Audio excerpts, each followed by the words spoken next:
Nii et lisateave saamiseks on mul hea meel tervitada stuudios poliitikaanalüütikut Gill Hoffmanni. Gill, aitäh, et oled siin. Meil on palju arutada. Ma tahan alustada sellest, mida me just kuulsime Kadi Eisenkotilt, endiselt Iisraeli kaitseväe juhilt, kes rääkis sellest läbimurdest, sellest raamkokkuleppest Iisraeli ja Liibanoni vahel, mille vahendajaks oli muidugi Washington. Palju reaktsioone, palju muresid, paljud on skeptilised, mida sa poliitilisel rindel teada saad? Poliitilisel rindel, Benita, on see võimalus Eisenkotil näidata oma julgeolekualaseid kogemusi ja rõhutada, et ta ei ole vasakpoolne, nii nagu Netanyahu kavatseb teda nende valimiste ajal kujutada. Kui ta suudab olla temast karmim pärast kokkuleppe saavutamist, siis see vähendab võimalust, et teda kujutatakse vasakpoolsena. Tal on minevikust see arm, et ta toetas Palestiina riigi loomist ja ma olen kindel, et talle tuletatakse seda ikka ja jälle meelde. Aga ta oli varem Põhjaväejuhatuse ülem, nii et ta saab öelda, et Netanyahu ei ole piisavalt karm. Kuidas tal läheb Benjamin Netanyahu peamise väljakutsujana, arvestades, et viimased küsitlused näitasid teda teistest tippkonkurentidest kaugel ees olevat? Küsitlused, kus uuritakse, kes on kõige sobivam kandidaat peaministriks.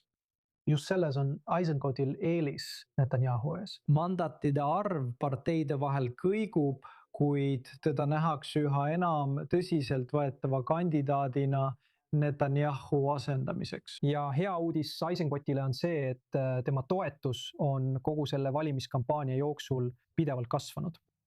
Ja kui rääkida teistest niinimetatud väljakutsetest ja võimalikest ühinemistest ning sellest, kuidas asjad võiksid opositsiooni poolel areneda, siis mida sa oma allikatelt praegu kuuled? Kuidas olukord paistab? Bonita, on väga-väga vara veel. Nimekirjade esitamiseni on veel palju aega. Üks tänastest raportitest rääkis sellest, kuidas Bennetti jutupunktid avalikustati ning kuidas ta rääkis, et tal on Eisenkoti vastu austus. Aga et kui temast saaks peaminister, siis oleks tal vaja õppimisaega. Ja sellepärast on vaja kedagi, kes on juba selles rollis olnud, ütles ta 1,5 aastat, mis tegelikult ei vasta tõele, see oli ainult aasta. Ja tead, nad kõik mängivad oma mängu, poliitikasse tuleb igasuguseid uusi inimesi. Täna õhtul kuulsime Eliezer Bochist, Beit Shemeshi endisest linnapeast. Ja igal parteil on vaja leinavat isa, leinavat ema või kedagi, kes elas üle Nova festivali või pantvangi, kes koju tuli. Nad on väärtuslikud inimesed. Igal parteil peab üks selline olema. See toobki mind järgmise punktini. Ja see on see, mida nägime natuke varem minu korrespondendi Joe Browni kaudu, kes rääkis Bezalel Smotrichist. Ja see ausalt öeldes hullumeelne kommentaar, mille ta tegi, võttes endale au Iisraeli pantvangide turvaliselt koju toomise eest Hamasi vangistusest Gazas. Nägin täna sellel üritusel mõnede perede reaktsioone. Valu on käega patsutav. Mida arvate sellisest kommentaarist äärmus parempoolselt juhilt praegu? See lihtsalt ei vasta tõele. Mida ta sellega saavutada püüab? Ta püüab jääda valimiskünnise kohale ja mäida inimlikuna, aga wow. See ei pane teda üldse inimlikuna paistma. Valetab.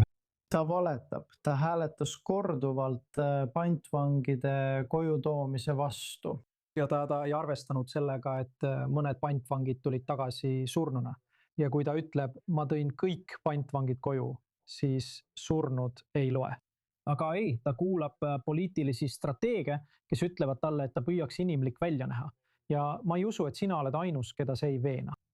Tundub, et strateegia, mida ta seal proovida üritas, pöördus tema enda vastu üsna pohutavalt. Soovin kuulda ka sinu arvamust Benjamin Netanyahu kommentaaride kohta laiapõhjalise rahvusliku valitsuse teemal ja vajadusest selle järele tulevikus. Yair Lapid ütles fraktsiooni koosolekul, et see on täielik pilge. See on lihtsalt meeleheitlik viimane katse tema sõnade järgi. Peaministri püüe kuidagi edasi jätkata. Kuidas hindate tema katset praegusel hetkel erinevaid parteisid ligi meelitada? Aga ma olen poliitikat kajastanud väga-väga pikka aega. Iga valimiste ajal ütles ta, et tahab võimalikult laiapõhjalist valitsust. Tal on olnud palju erinevaid poliitilisi strateege ja kõik nad on talle öelnud, et ta ütleks seda. Just seda rahvas tahabki.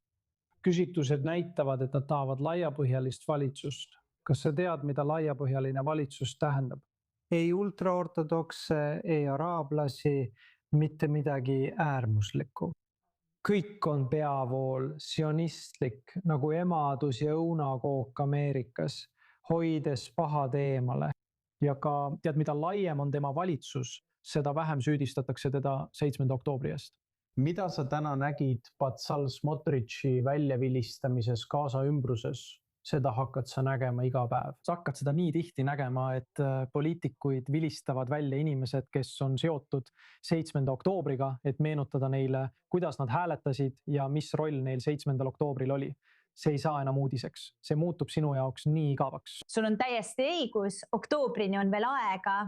Samal ajal teavad inimesed, mis nende südames on. Me hoiame silma peal. Gil Hoffmann, nagu alati, hindan väga, et sa stuudios oled. Suur aitäh sulle.